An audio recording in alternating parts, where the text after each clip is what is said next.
Assalamualaikum warahmatullahi wabarakatuh. Halo Gatamala Grinawa, apakah kalian sudah paham tentang Pancasila sebagai ideologi negara bangsa Indonesia?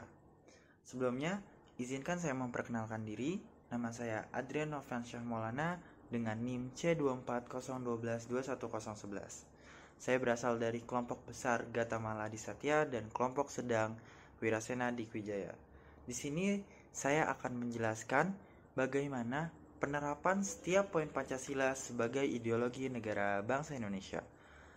Kalau kalian belum paham dan ingin tahu, tetap stay tune di video ini ya.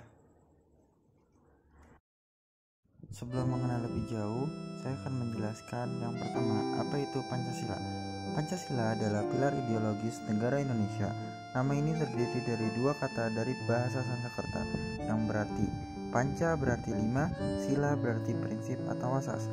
Pancasila merupakan rumusan dan pedoman kehidupan berbangsa dan bernegara bagi seluruh rakyat Indonesia. Jadi, Pancasila adalah 5 dasar dari Negara Kesatuan Republik Indonesia.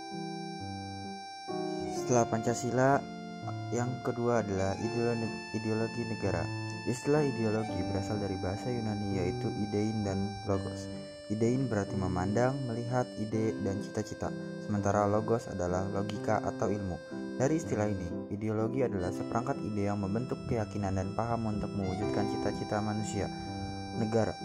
Negara adalah organisasi kekuasaan yang berdaulat dengan tata pemerintahan yang melaksanakan tata tertib atas orang-orang di daerah tertentu. Sehingga bisa disimpulkan ideologi negara adalah cita-cita negara atau cita-cita yang menjadi dasar bagi suatu sistem kenegaraan untuk seluruh rakyat dan bangsa yang bersangkutan. Setelah ideologi negara, yang ketiga, Pancasila sebagai ideologi negara. Pancasila sebagai ideologi negara adalah sarana pemersatu masyarakat dan pengarah motivasi bangsa untuk mencapai cita-cita. Dan Pancasila sebagai ideologi negara secara lebih luas adalah visi atau arah kehidupan berbangsa dan bernegara di Indonesia.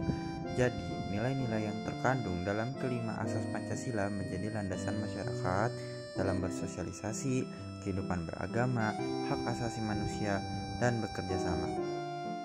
Jadi, fungsi Pancasila sebagai ideologi negara sebagai berikut. Setelah beberapa video penjelasan tadi, lalu bagaimana penerapan setiap poin Pancasila dari sila ke-1 sampai ke-5 sebagai ideologi negara bangsa Indonesia? Sila pertama yang berbunyi ketuhanan yang Maha Esa. Contoh penerapannya: 1. Tidak menjadikan perbedaan agama sebagai halangan untuk berteman. 2. Saling toleransi antar umat beragama. 3. Menjalankan perintah agama masing-masing. Sila kedua yang berbunyi kemanusiaan yang adil dan beradab.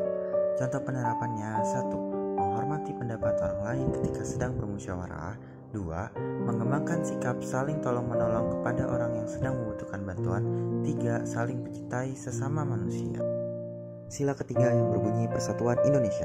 Contoh penerapannya: 1. Selalu mendahulukan kepentingan bersama serta mengabaikan kepentingan pribadi. Yang kedua, mencintai semua keberagaman budaya di Indonesia. Yang ketiga, rela berkorban untuk bangsa Indonesia. Sila keempat yang berbunyi kerakyatan yang dipimpin oleh hikmat kebijaksanaan dalam permusyawaratan perwakilan. Contoh penerapannya: 1. Menerima dengan bijaksana semua keputusan musyawarah. Yang kedua, menjunjung tinggi harkat dan martabat manusia dengan memberi kebebasan pendapat. Yang ketiga, tidak boleh memaksakan kehendak kepada orang lain. Sila terakhir yaitu sila kelima yang berbunyi keadilan sosial bagi seluruh rakyat Indonesia. Contoh penerapannya: 1. Mengembangkan sikap adil terhadap sesama. Yang kedua, memberi pertolongan kepada orang lain. Yang ketiga, menjaga keseimbangan antara hak dan kewajiban.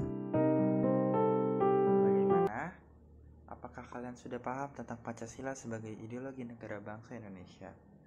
Mungkin di video ini sudah cukup penjelasan dari saya. Jika ada salah kata, mohon dimaafkan. Namanya manusia, tidak ada yang sempurna. Sampai jumpa. Wassalamualaikum warahmatullahi wabarakatuh.